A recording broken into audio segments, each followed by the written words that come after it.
Assalamualaikum warahmatullahi wabarakatuh, sahabat Mantap Sme Health. Ketemu lagi dengan saya, Dr. Idam, di kanal Mantap Sme Health. Nah, sahabat, beberapa tahun lalu saya pernah membuat konten tentang penyakit kudis atau skabies ya. Dan itu alhamdulillah sudah ditonton lebih dari 1 juta views, bahkan hampir mendekati 2 juta views.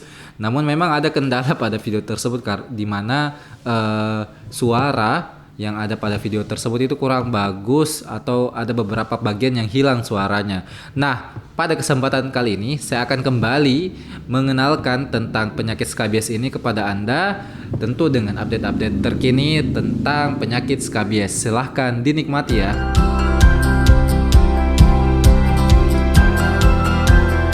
Nah, sahabat, apa sih itu skabies? Jadi skabies itu merupakan penyakit yang disebabkan oleh infeksi tungau atau kutu yang bernama Sarcoptes scabiei.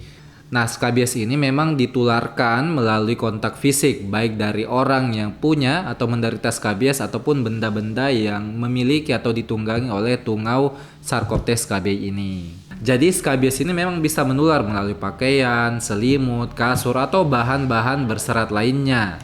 Nah, kenapa bisa menular melalui pakaian? Karena memang tungau ini mampu bertahan hidup di luar tubuh manusia itu 2 hingga 3 hari gitu. Nah, bagaimana sih proses yang terjadi pada kulit kita apabila terkena skabies ini? Jadi siklus hidup skabies ini memang terjadi pada kulit manusia, di mana tungau skabies yang telah dewasa akan membuat terowongan di permukaan kulit dan juga akan menaruh telurnya di sana.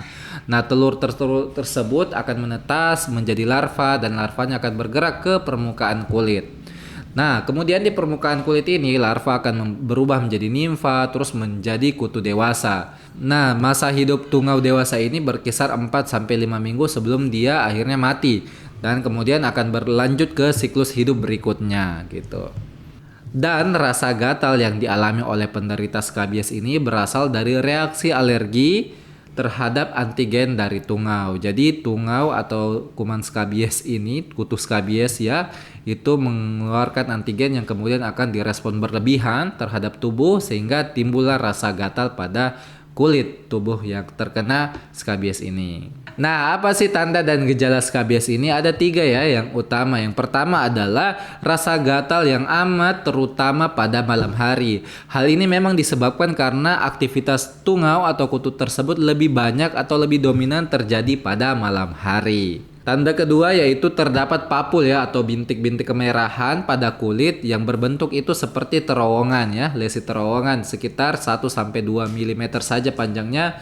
Dan ini memang agak sulit diamati tanpa bantuan alat ya, baik itu pakai lup atau kaca pembesar ataupun juga dengan mikroskop.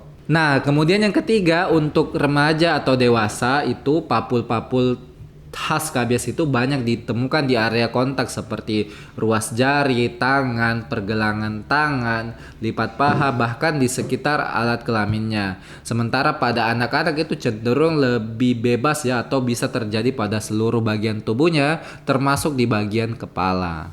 Ada beberapa penderita juga yang kita jumpai itu papulnya sudah berbentuk atau menjadi nanah akibat adanya garukan ya, karena memang ini terasa sangat gatal sehingga digaruk pecah dan timbullah infeksi sekunder di situ yang nampak seperti adanya nanah. Nah, bagaimana kita bisa mengetahui adanya skabies ini? Bahwa memang untuk mengetahui dengan pasti kita perlu menemukan tungau atau kutu tersebut atau mungkin telurnya pada jaringan kulit tubuh penderita gitu. Dan ini bisa dilakukan dengan cara melakukan kerokan kulit lalu kemudian sediaannya diperiksa di bawah mikroskop gitu.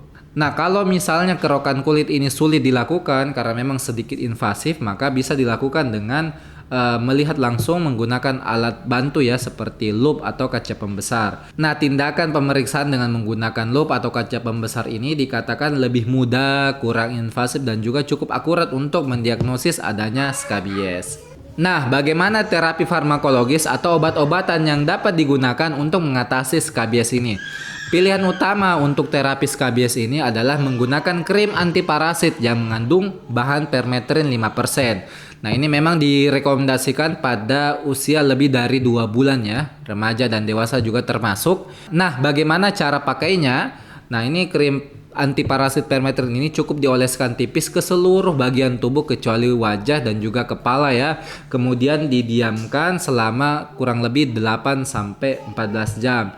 Nah, kalau misalnya Anda gunakan sebelum tidur, misalnya ya, kemudian itu paling bagus sehingga nanti besok paginya langsung bisa dibilas dengan air ketika mandi, seperti itu. Nah, perlu diingatkan memang penggunaan ini cukup 1 kali dan apabila memang belum ampuh atau masih menimbulkan skabies, dapat diulangi 1 minggu kemudian ya. Nah, ternyata terapi dengan menggunakan krim antiparasit ini memang cukup ampuh ya untuk membunuh tungau skabies sehingga dia tidak bisa menularkan lagi dalam kurun waktu 24 jam. Jadi memang setelah 24 jam digunakan itu berikutnya itu sudah tidak infeksius lagi. Nah, karena penderita skabies ini mengeluhkan rasa gatal yang amat, maka biasanya juga dapat digunakan atau dilengkapi terapinya dengan menggunakan krim anti radang, contohnya itu hidrokortison gitu, atau mungkin obat-obat anti gatal yang oral ya seperti cetirizine, tentu dengan petunjuk dokter ya, tidak untuk di terapi sendiri. Nah, perlu diperhatikan juga bahwa rasa gatal yang dialami oleh penderita ini meskipun sudah diobati dengan permethrin tadi, itu memang mampu menetap ya hingga sampai 2 minggu ya. Jadi memang harap bersabar dalam terapi penyakit ini gitu. Nah, apakah ada obat-obatan oral yang dapat dikonsumsi untuk menghilangkan skabies ini? Kalau misalnya mungkin tidak dapat obat-obat krim tadi ya. Nah, di sini ada yang direkomendasikan yaitu ivermectin ya. Ini merupakan obat golongan antiparasit. Dosisnya untuk penggunaannya itu 200 mikrogram per kilogram berat badan dan hanya diminum sekali ya. Kemudian apabila masih membutuhkan dapat diulang 2 minggu kemudian gitu. Nah, memang ivermectin ini sangat efektif ya sebagai terapi alternatif tentu pada kondisi-kondisi berikut. Yang pertama adalah orang yang kemudian punya berat badan lebih dari 15 kg, kemudian memang orangnya itu tidak menunjukkan reaksi obat atau tidak ada efek samping terhadap penggunaan ivermectin ini, efek samping yang serius terutama. Terus juga pada penderita skabies yang lesinya atau papul-papul skabiesnya itu sangat banyak atau sangat luas ya. Tentu ini dilakukan setelah melakukan konsultasi ke dokter gitu.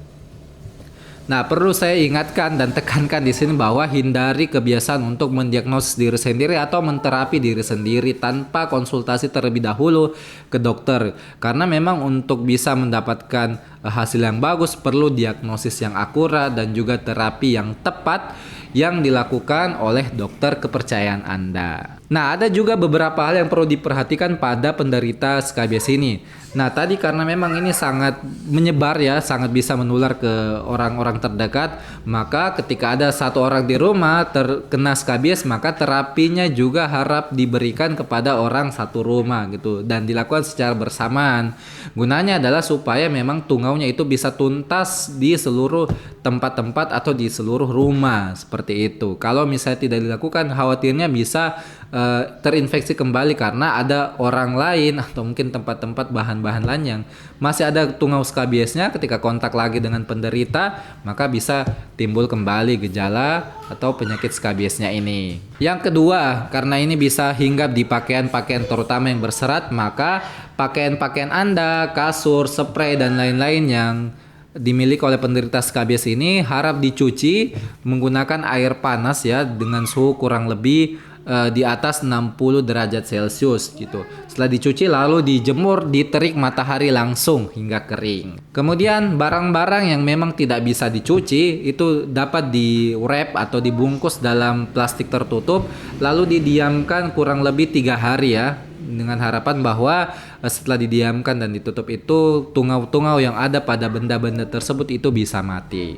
Dan yang terakhir seperti saya bilang tadi bahwa apabila ini terjadi pada anak-anak tidak perlu khawatir setelah diterapi misalnya dengan menggunakan krim anti skabies tadi 24 jam atau 1 hari setelahnya itu anak-anak bisa kembali bersekolah setelah perawatan. Oke, berikut daftar rujukan yang saya gunakan pada video ini. Dan cukup sekian penyampaian saya tentang skabies.